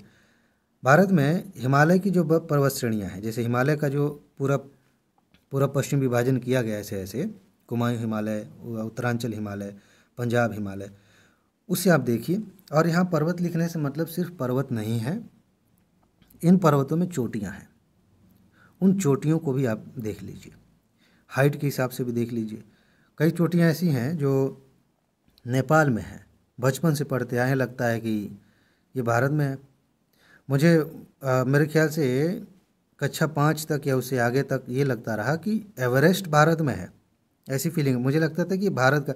इतना पढ़ लिया उसके बारे में कि एवरेस्ट पे ये पहले चढ़े थे, ये हुआ था, वो हुआ था, एवरेस्ट की ये महानता है, दुनिया का सबसे ऊंचा पर्वत है, तो ऐसा लगता था कि बगल में ही तो है। बाद में समझ में आता था, आया कि नहीं नहीं ये इधर नहीं है, नेपाल में है। तो हो सकता है कि और भी जो पर्वत चोटियाँ हैं उनके बारे में एक भ्रम हो कि ये यहाँ पर है, पूछ लिया जाता है कौन सी चोटियाँ भारत में है। वैसे भी ऊंचाई के हिसाब से भी साउथ इंडिया की जो चोटियाँ हैं, चाहे वो दोदा बेट्टा हो या और भी चोटियाँ हैं, उनका आप देख लीजिए सबसे ऊंची चोटी कौन सी है। अनाई के बारे में आपसे पूछा जा सकता है। ये हो गया। दर्रे हैं, दर्रे का मतलब क्या होता है, जैसे मान लीजिए कि ये रेंज है पहाड़ी, तो उसी बीच से जाने का एक रास्ता होता है पतला सा, उसको हम दर्रा बोल देते हैं, पास बोल देते हैं। उत्तर भारत में भी हिमालय में बहुत सारे दर्रे हैं। दक्षिण भारत में भी जो ये पश्चिमी घाट है, ये वाला हिस्सा, इधर ज़्यादा दर्रे हैं, इनसे पूछा जाता है। मैंने नोट जो दी है उसमें लगभग 21-22 दर्रे हैं, बस वहीं से क्वेश्चंस बार बार आते हैं। कौन सा दर्रा कहाँ पर है, किसे जोड़ता है, बस इतना याद रखना है, काम हो जाएगा। ये आप तैयार कर लीजिए। इसके बाद है मृदा, सॉइल, बहुत महत्वपूर्ण है, यूपीएससी के लिए भी, पीसीएस के लिए भी। पढ़ना क्या है, ध्यान दीजिए। मिट्टी के बारे में पढ़ रहे हैं, सिर्फ 2 मृदाओं के बारे में आपने पढ़ लिया तो समझ लीजिए कि आपने वैसे ही पढ़ ही लिया है, बाकी तो बस ऐसे सपोर्टिंग रोल में है। सबसे पहले नंबर पर काली मिट्टी। काली मिट्टी कहाँ पाई जाती है, इसकी क्या विशेषता है, इसमें कौन से तत्व पाए जाते हैं, इनमें कौन सी फसल उगाई जाती है, इसके उपनाम क्या है, यही पूछा जाता है। दूसरे नंबर पर है लेटराइट मिट्टी। सेम चीज़ यहाँ पर छाप दीजिए। लेटराइट मिट्टी कहाँ पाई जाती है, इसकी क्या विशेषताएं हैं, कौन सी फसलें उगाई जाती हैं, ये तो आपने तैयार कर लिया। उसके बाद लाल मिट्टी, जलोढ़ मिट्टी, लवड़ी मिट्टी, इन सबको पढ़िएगा, लेकिन ये 2 मृदाएं, लाल मिट्टी, लेटराइट और काली मिट्टी, इनके बारे में सबसे ज़्यादा पढ़ना है। और मैंने अभी बताया कि इनमें कौन सी फसलें उगाई जाती हैं, वहाँ से भी, जैसे कपास की खेती के लिए उपयुक्त मिट्टी कौन सी है, काजू की खेती के लिए उपयुक्त मिट्टी कैसी, ऐसे पूछ लिया जाता है, पढ़ना पड़ेगा। ठीक है, ये तैयार करिए। छोटा सा चैप्टर है लेकिन महत्वपूर्ण है, यहाँ से क्वेश्चन आते हैं। इसके बाद से अब विश्व के भूगोल में आप देखें तो बहुत सारी जल संधियाँ हैं, खासतौर से आप भारत के आसपास देखिए। चलिए मैं आपको बताता हूँ। यहाँ कोई जल संधि है, आपको पता है, गेस करिए। इधर मान लीजिए कि ये अरब है, यहाँ कोई जल संधि होगी, यहाँ कोई जल संधि होगी। अब मैप में आप देखें, यहाँ कोई जल संधि होगी, नहीं समझ में आ रहा। मैं पाक जल संधि कहूँ, मैं हुरमुज जल संधि कहूँ, मैं मलक्का जल संधि कहूँ, कुछ ध्यान में आ रहा है? ऐसे नहीं ध्यान में आएगा। मैप देखिए, जल संधियाँ देखिए, वो कहाँ पर लोकेटेड हैं और उनका जो मार्ग है, किन देशों को अलग करने वाली जल संधियाँ, किन जल निकायों को जोड़ने वाली जल संधियाँ, ये आप देख लीजिए, आपका काम हो जाएगा। रेगिस्तान जैसे गोबी मरुस्थल कहाँ है, आटाकामा कहाँ है, थार कहाँ है, मिलान करने के लिए पूछ लिया जाता है। किस देश में है, सीधा सीधा ऐसे भी पूछ लिया जाता है। सहारा कहाँ है, ऐसे सहारा के बारे में तो अब कम पूछा जाता है, सबको पता, लेकिन ऐसा नहीं है कि इंपॉर्टेंट नहीं, उसी में से अलग एंगल निकाल दिया जाए कि सहारा का विस्तार किस हिस्से में है अफ्रीका के, बताइए, पूछा जाता है। घास के मैदान आपसे पूछ लिए जाते हैं, 2 तरह के, एक उपोष्ण कटिबंधीय और एक शीतोष्ण कटिबंधीय, दोनों में थोड़ा सा अंतर है। उपोष्ण का मतलब है कि भाई थोड़ी सी गर्मी है वहाँ पर, ठीक है। उष्ण कटिबंधीय जैसा गर्मी नहीं है, लेकिन एकदम शीत जैसा भी नहीं है, तो उपोष्ण कटिबंधीय हो जाएगा, जैसे वेल्ड है। शीतोष्ण कटिबंधीय है जहाँ पर ठंडी ज़्यादा रहती है, कभी कभी हो सकता है कि बर्फ़ भी जम जाए जाड़े में, प्रेरी वगैरह। तो ये 2 कैटेगरीज बनाकर घास के मैदान आप याद कर लीजिए, ठीक है।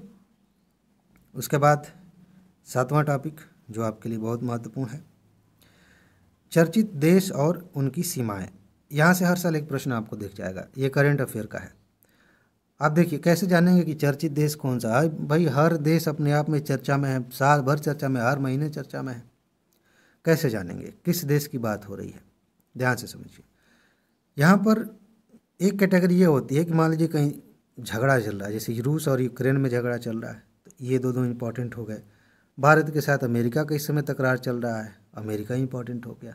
तो इस तरह से अंतर्राष्ट्रीय लेवल पर जिनके साथ थोड़ा सा अनबन चल रहा है और ज़्यादा बड़ा मुद्दा, कहीं नरसंहार हो रहा है, कहीं पर तख्ता पलट हो गया, ये महत्वपूर्ण हो जाते हैं। कुछ ऐसे देश हैं जहाँ पर नए नए चुनाव हुए हैं, तो आगे मैं अभी इसके बारे में कभी बात करूँगा कि उनके राष्ट्राध्यक्ष से भी प्रश्न पूछ लिए जाते हैं। लेकिन वो देश अगर ज़्यादा चर्चा में आया तो वहाँ से प्रश्न पूछ लिए जाते हैं। इसके अलावा जो सबसे महत्वपूर्ण बात है कि हमारे देश जो प्रधानमंत्री हैं, राष्ट्रपति हैं, वो उनका आना जाना होता है अलग अलग देशों में। तो पिछले 6 महीनों में जहाँ गए थे, साल भर का नहीं, पिछले 6 महीनों में या पिछले 4 महीनों में इन जिन देशों में ये गए थे, और अगर किसी देश के साथ ज़्यादा अच्छी बातें हुई, एग्रीमेंट हुए कुछ बड़े, तो वहाँ से प्रश्न आने की संभावना ज़्यादा है। वहाँ पर फिर आप देखिए कि उसकी राजधानी कौन सी है। और यूपीएससी लेवल पर थोड़ा सा आप जाना चाहें तो कभी कोई यहाँ से क्वेश्चन आ जाता है कि उसकी सीमाएं किस देश के साथ उसकी सीमाएं किस देश के साथ लगी हैं। ठीक है, ये आप तैयार कर लीजिए।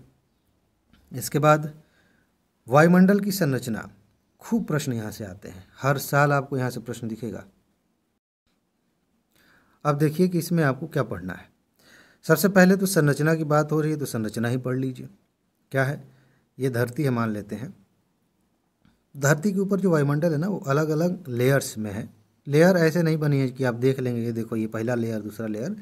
बेसिकली ये लेयर बनाए गए हैं वायु का जो संगठन, इस हवा में जो गैसों का संगठन है उसके आधार पर। जैसे क्षोभ मंडल है, इसमें लगभग सारी गैसें मिली हुई हैं, मिक्स्ड हैं।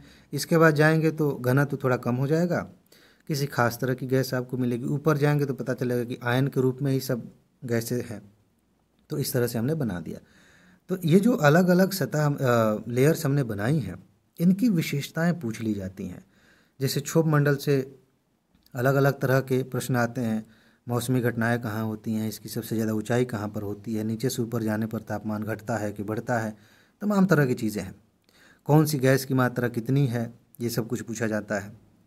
इसके बाद से ओजोन परत को लेकर पूछ लिया जाता है कि किस वायुमंडल के किस लेयर में ये पाई जाती है। खूब यूपीपीसीएस में क्वेश्चन खूब पूछा गया है। तो इस तरह से वायुमंडल की संरचना आपने पढ़ लिया। थोड़ा सा मैं आपको इसके आगे ले जाता हूँ तो आप कहेंगे कि सर आप जलवायु विज्ञान कह रहे हैं, कह सकते हैं। वायुमंडल की ही कुछ विशेषताएं होती हैं जिनकी वजह से चक्रवात आते हैं, जिनकी वजह से बारिश होती है, जिनकी वजह से ओले पड़ते हैं, और यहाँ से प्रश्न पूछ लिए जाते हैं। लेकिन बेसिक कंसेप्ट एक ही होता है, हवा गर्म हुई, वहाँ से ऊपर उठी। अब इसी में चक्रवात भी जुड़ जाएगा, इसी में ओला वर्षण भी है, इसी में सब कुछ है। और इसी से एक बड़े हिस्से में एक ही तरह की वायुमंडल है, एक ही तरह का, तो वायु राशियाँ बन जाती हैं, उनसे एक जलवायु क्षेत्र बन जाता है। तो इस एंगल से आप थोड़ा विस्तृत हो करके इस टॉपिक को पढ़िए, आपका टॉपिक तैयार हो जाएगा, फिर निश्चिंत हो जाइए। इसके बाद जनजातियों से प्रश्न पूछे जाते हैं। सिंपल है, आपको पता है भारत और विश्व की जनजातियाँ। भारत में राज्यवार आप इनका कई बार कन्फ्यूजन हो जाती है कि एक ही जनजाति है, कोल जनजाति है, कई राज्यों में पाई जाती है, कन्फ्यूजन बढ़ गई। कोई दिक्कत नहीं, जो कॉमन है उनको हाईलाइट कर लिया करिए कि ये कॉमन है, ये सिर्फ एक राज्य में नहीं पाई जाती। कुछ जनजातियाँ सिर्फ एक ही राज्य में पाई जाती हैं, उन्हें हाईलाइट कर लीजिए।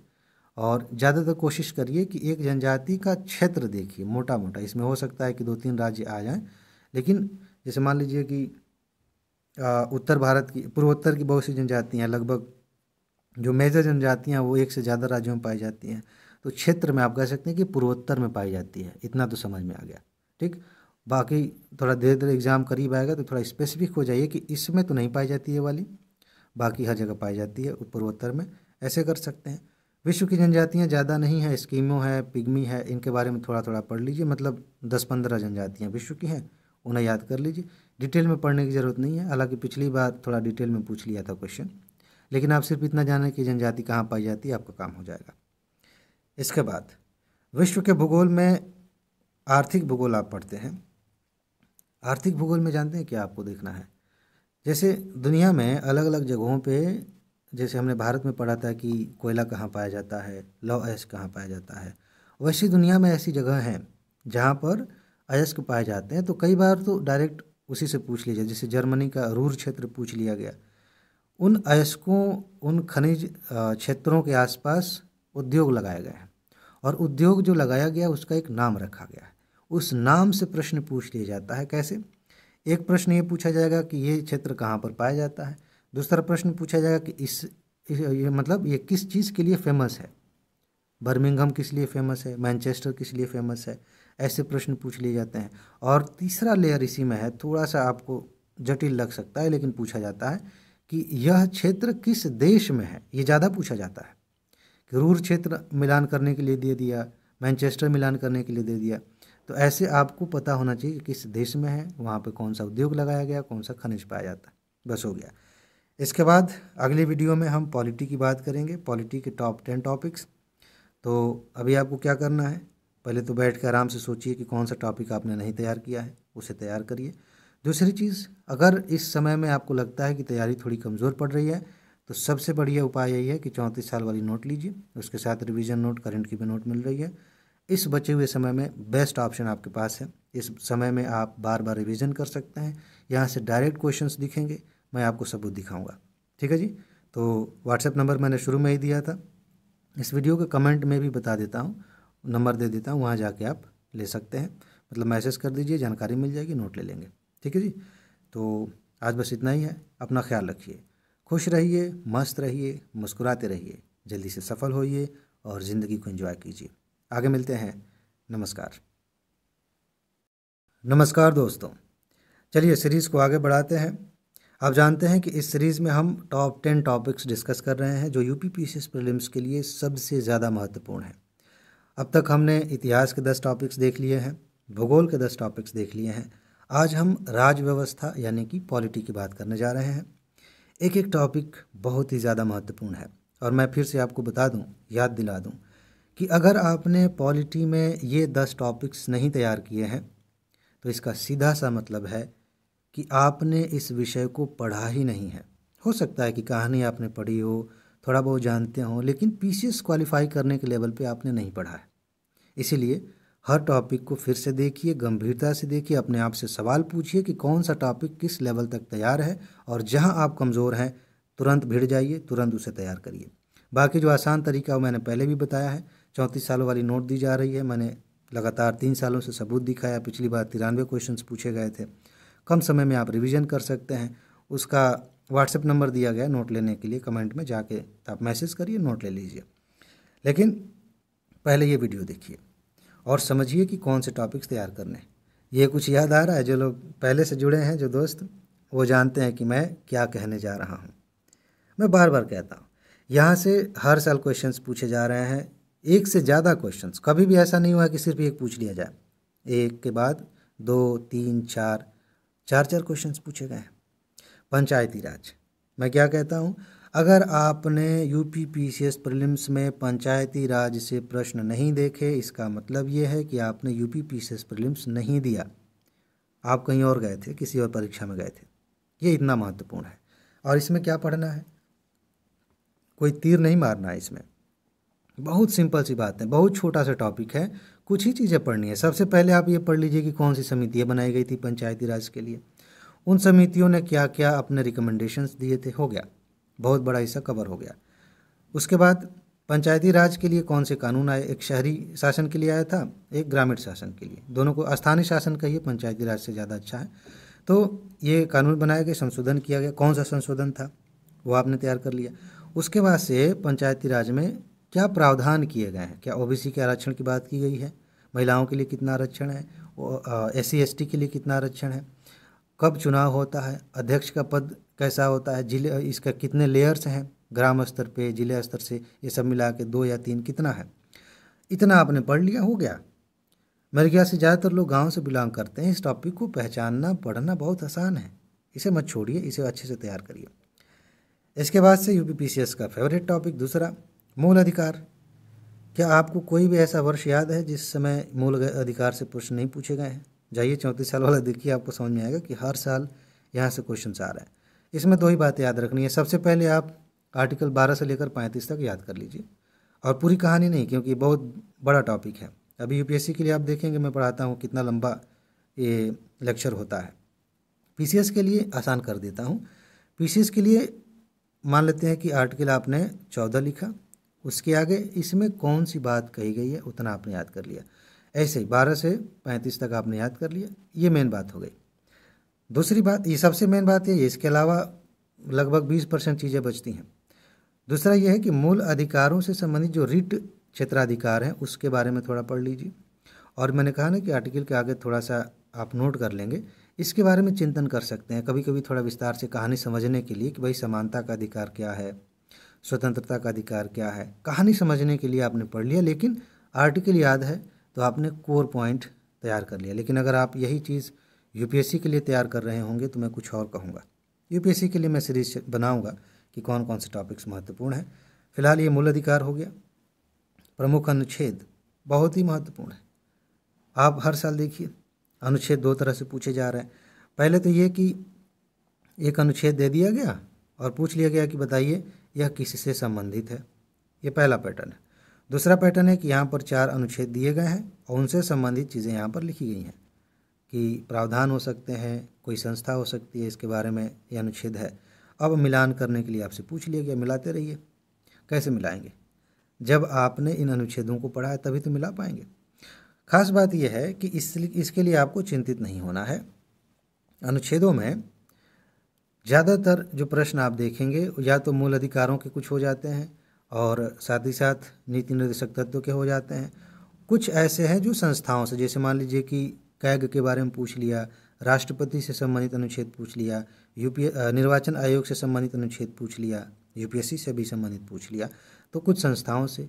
तो ये पहचानना कोई बड़ी बात नहीं है। आपको सारे अनुच्छेद नहीं याद करना, 300 से ज़्यादा अनुच्छेद याद करके बैठे हैं, ऐसे नहीं है। मेरे ख्याल से सब जोड़ दें तो मूल अधिकार का मिला लीजिए, नीति निर्देशक तत्व का मिला लीजिए और इधर उधर का थोड़ा सा मिला लीजिए, तो लगभग 70 के आसपास अनुच्छेद होंगे। मैं सीरियल नंबर में नहीं बात कर रहा हूँ, आगे का भी। अब संपत्ति का अधिकार है, वो 300 के ऊपर आप पढ़ेंगे, उधर जाके कानूनी अधिकार दिया गया है। तो ऐसा नहीं कि सीरियल नंबर से 70 तक, हालांकि सीरियल नंबर से 51 तक तो इम्पॉर्टेंट है ही। 1 से लेकर 51 तो बहुत ज़रूरी है। ये सबसे बढ़िया चीज़ होगी कि 1 से 51 तो आप वही से याद कर लीजिए। उसके बाद कार्यपालिका और बाकी चीज़ों से वो सब है 34 साल वाले में, आपको खोजना नहीं पड़ेगा कि कहाँ से किसे याद करें। तो ये अनुच्छेद है जहाँ से प्रश्न पूछे जाते हैं, ये आपको पता होने चाहिए।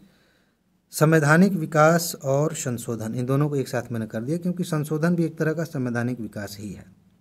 तो 1773 का जो रेगुलेटिंग एक्ट था, वहाँ से लेकर के 1935 तक का जो कानून बनाया गया था, उसमें क्या क्या प्रावधान किए गए हैं, यहाँ से प्रश्न खूब आए हैं, लगातार आते हैं।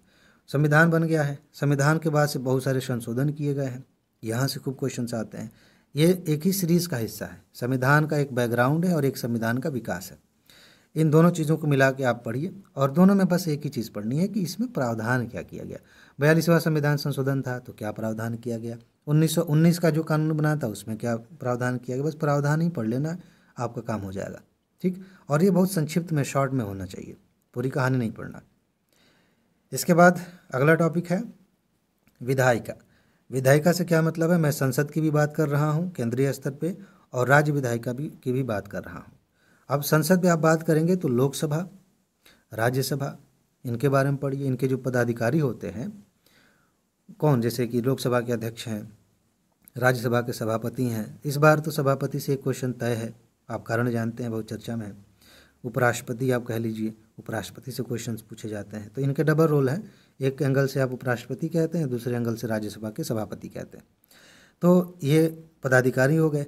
राज्यसभा और लोकसभा में जो अधिकार दिए गए हैं उनमें क्या समानताएं हैं और क्या अंतर है, यहाँ से प्रश्न पूछ लिए जाते हैं। बाकी इनका चुनाव कैसे होता है, जो मेंबर्स होते हैं कैसे निर्वाचित होते हैं, कौन डायरेक्ट होता है कौन इनडायरेक्ट होता है, इसके बारे में आपको पता होना चाहिए। बस हो गया। और सेम चीज़ आप यहाँ पे लागू कर दीजिए। यहाँ राज्यपाल की बात हो जाएगी, अध्यक्ष की बात हो जाएगी, यहाँ पर कानून की जो प्रक्रिया है थोड़ा सा वो देख लेंगे। तो राज्य विधायिका से ज़्यादा इम्पोर्टेंट ये वाला केंद्र वाला है। इसमें बस विधान परिषद का जो गठन है उससे संबंधित अनुच्छेद कई बार पूछा गया है कि किस अनुच्छेद के तहत गठन हो सकता है या हटाया जा सकता है। तो कुछ प्रमुख अनुच्छेदों के माध्यम से राज्य विधायिका देखिए और बाकी कंसेप्ट के माध्यम से केंद्र वाली देखिए। हो गया, ये टॉपिक आपका तैयार है। यहाँ से हर साल 1-2 प्रश्न आपको मिल रहे हैं। इसके बाद संवैधानिक निकाय, यूपीएससी टॉप 300 में ये पूरी लिस्ट आपको दी गई है।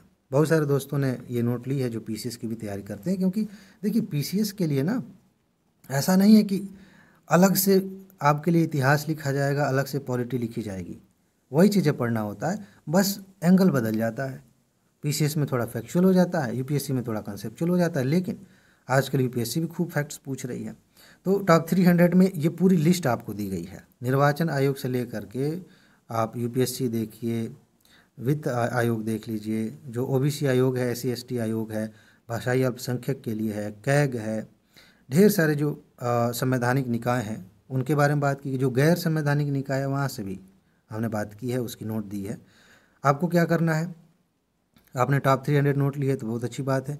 बाकी 34 सालों वाले में जहाँ जहाँ पूछा गया वो सब आपको दिया गया है। अगर आपके पास किताबें हैं तो आप क्या करेंगे, क्या पढ़ेंगे इसमें। पहला लेयर, किस निकाय के बारे में कौन सा अनुच्छेद क्या कहता है। निर्वाचन आयोग से इस बार एक क्वेश्चन आ सकता है और उसमें आपको देखना पड़ेगा कि कौन सा अनुच्छेद है। ठीक, उसके बाद से इसका जो काम है, थोड़ा सा काम पे ज़्यादा फोकस नहीं करना, बस आपको वैसे भी पता है यूपीएससी क्या करती है, निर्वाचन आयोग क्या करता है, वित्त आयोग क्या करता है, काम से समझिए थोड़ा सा। लेकिन तीसरा जो है ये पहले से लगभग पहले वाले के बराबर है कि इनका गठन कौन करता है, गठन कैसे होता है, हटाए कैसे जाते हैं, और उससे भी संबंधित अनुच्छेद। ये आपने पढ़ लिया, टॉपिक आपका तैयार हो गया। ठीक है, इसके बाद न्यायपालिका है। न्यायपालिका में एक मिनट रुकिए जरा। हाँ, न्यायपालिका में आपको थोड़ा सा अपना नज़रिया बदलना पड़ेगा। अभी तक हम जो संस्थाओं की बात कर रहे थे ज़्यादातर अनुच्छेदों पे फोकस कर रहे हैं, क्योंकि पॉलिटी में अनुच्छेद को आधार बना के पूछा जाता है। न्यायपालिका में एक तो इसका इतिहास आप ध्यान रखिए। जैसे सुप्रीम कोर्ट पहली बार जब गठित किया गया था अंग्रेज़ों के ज़माने में, वहाँ कितने जज होते हैं, कितने हाई कोर्ट्स हैं हमारे यहाँ, ये कुछ तथ्य हैं जो बेसिक बैकग्राउंड का, या यूँ कहें कि आधारभूत जानकारी है, ये तथ्य आपको पता होने चाहिए। उसके बाद से सुप्रीम कोर्ट में जजों की नियुक्ति कैसे होती है, कौन करता है, हाई कोर्ट में नियुक्ति कैसे होती है, कौन करता है, ट्रांसफ़र करने में किसका कैसा रोल होता है, ये ज़्यादा महत्वपूर्ण हो जाता है इसमें। बाकी कभी कभी ऐसे प्रश्न पूछे गए हैं, जैसे पिछली बार पूछा गया था, मैंने सबूत भी दिखाया था, हालांकि वो दूसरी बार था सेम क्वेश्चन, कि सुप्रीम कोर्ट ने बहुत सारे जजमेंट दिए हैं महत्वपूर्ण, जैसे गोलकनाथ का वाद है, और भी है बहुत सारे भी, कौन प्रसाद करके थे, खैर उस पर नहीं जाते। बहुत सारे वाद हैं, इंदिरा साहनी का मामला है, गोलकनाथ है, इन सब के बारे में थोड़ा थोड़ा, ख़ास तौर से कब ये वाद आया था, ये तो पिछली बार पूछा गया था कि ये मामला कब आया था, तो वो तो हाँ शंकरी प्रसाद का मामला था। तो उनका बस आप डेट याद कर लीजिए कि डेट मतलब किस वर्ष में ये घटना घटी थी, और हो सके तो आप थोड़ा सा ये मेन मुद्दा कि वो किससे संबंधित था, यानी कि जजमेंट क्या दिया गया था, इतना याद कर लिए काम हो जाएगा। ठीक, इसके बाद आगे बढ़ते हैं। नीति निर्देशक तत्व, तो मैंने पहले ही इसके बारे में थोड़ा सा हिंट दे दिया है, इसमें कुछ नहीं करना। पहले तो आप एक लाइन में बेसिक समझ लीजिए कि इसका मतलब क्या होता है। सरकार को निर्देश दिया गया है, यानी कि ये लागू होगा नहीं होगा इसके लिए आप सुप्रीम कोर्ट में नहीं जा सकते। जैसे कि मूल अधिकारों के मामले में अधिकार दिया गया, सरकार से कहा गया कि आप इसे लागू करिए। इनमें से बहुत सारी चीज़ों को सरकार ने लागू किया है, आगे भी करती है, तो आप ये बेसिक जानते हैं। ध्यान देना है कि अनुच्छेद 36 से लेकर के 51 के आसपास, इन्हें आप याद कर लीजिए, रट लीजिए कि कौन से अनुच्छेद में कौन सी बात कही गई है। उसमें भी दो लेयर हैं, एक तो आप ऐसे याद कर लेंगे कि 36 से आगे बढ़ते हुए मतलब नीति निर्देशक तत्व जो हैं वो कौन से हैं।